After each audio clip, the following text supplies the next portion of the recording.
Là, cette année, j'en présente 4, 2 béliers, donc un adulte qui est là à côté de moi, où ça fait déjà 2 ans qu'il participe au salon, un jeune qui est là, un jeune bélier où c'est sa première année au salon, et 2 brebis pour représenter la race mouton boulonnais et le concours.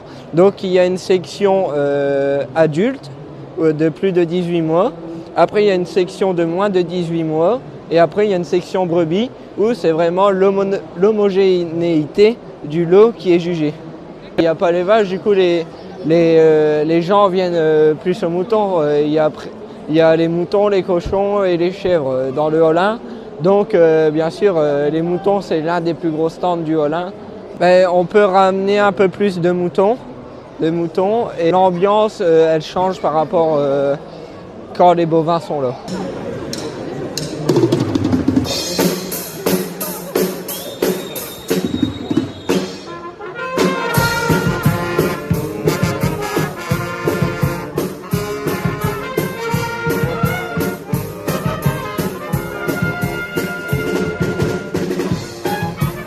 C'est la première fois que vous venez au salon.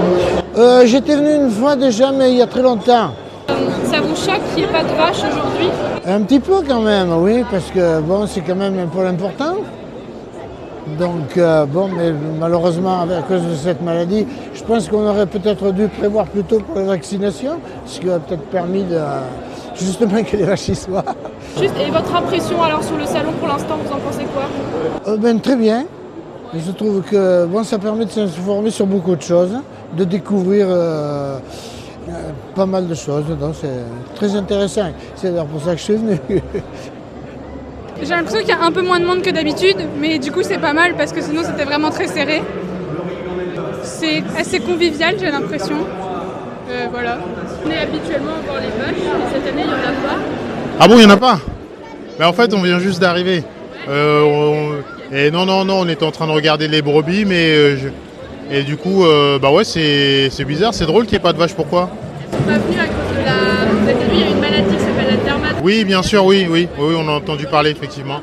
Et du coup, elles ont fait le choix de ne pas venir pour pas attraper la maladie. D'accord. Et du coup, D'accord. vous êtes rentrés, vous n'avez pas vu qu'il n'y avait pas de vache? Non, c'est vrai que j'ai pas prêté attention tout de suite. Mais maintenant que vous me le dites, c'est vrai que bon, c'est dommage, quoi. Là, pour l'instant, on a regardé les brebis.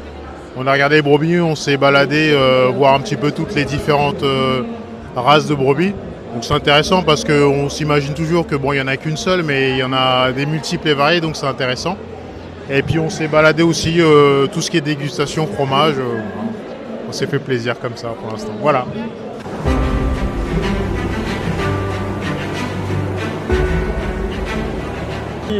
Notre présence ici s'impose du fait de la relation que nous avons dans le département avec le monde agricole d'une manière générale.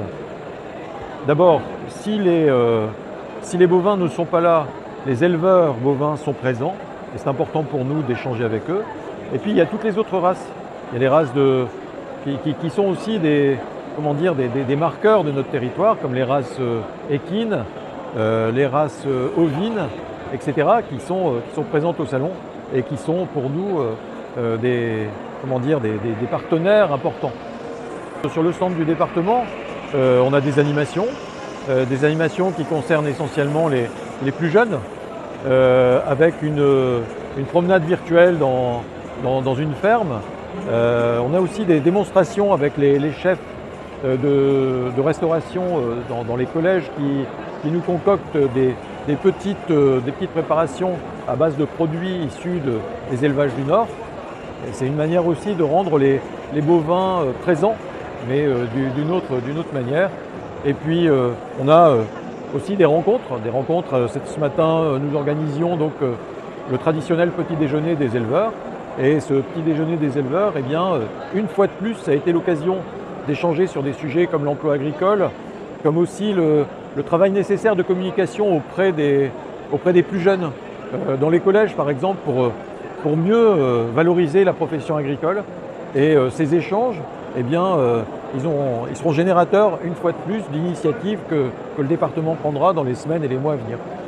Il me semble aussi que vous avez signé une charte avec Saveurs en Or. Donc effectivement, signature ici d'une charte avec Saveurs en Or qui est qui est un partenaire du département, mais avec lequel on a souhaité renforcer ce partenariat. Un renforcement du partenariat par une intensification de la communication d'une part, et aussi avec le fait que le département désormais veillera à ce que les produits qui viennent alimenter nos réceptions, etc., soient issus de la filière Saveurs en Or, que ce soit en produits bruts ou que ce soit en produits transformés. Donc c'est un partenariat important, gagnant-gagnant, et donc qui vient renforcer aussi, qui rentre dans notre logique d'approvisionnement local. Une dernière chose, est-ce que vous avez peut-être un mot pour les agriculteurs du Nord qui sont dans une période un peu compliquée au niveau économique, politique, et qui ne savent pas trop comment sera l'avenir? Est-ce que le Nord se positionne par rapport à ça? Alors moi je reste fondamentalement optimiste à terme.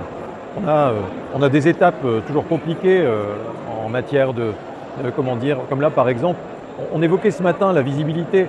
Lorsqu'un agriculteur décide de se lancer dans une filière, il y a la question de la visibilité qu'il peut avoir, parce qu'il doit faire des investissements. Quelle visibilité a-t-il à 5 ans, 10 ans, 15 ans, etc.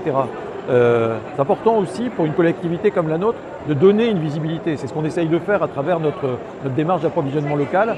Et je suis persuadé que l'atout qu'a le département du Nord dans sa diversité, sa diversité agricole, on a de la grande culture, on a des petites structures, on a de l'élevage, on a de la grande, enfin voilà, on a tout un panel d'agricultures différentes. Eh bien, cette diversité, je pense que tout doit être fait pour la maintenir, parce que c'est une richesse. Et donc, moi je suis à terme résolument optimiste, et je pense qu'il y a une ressource formidable chez les jeunes agriculteurs qui sont vraiment l'avenir de cette profession et qui ont les ressources pour des développements importants de leur filière au pluriel.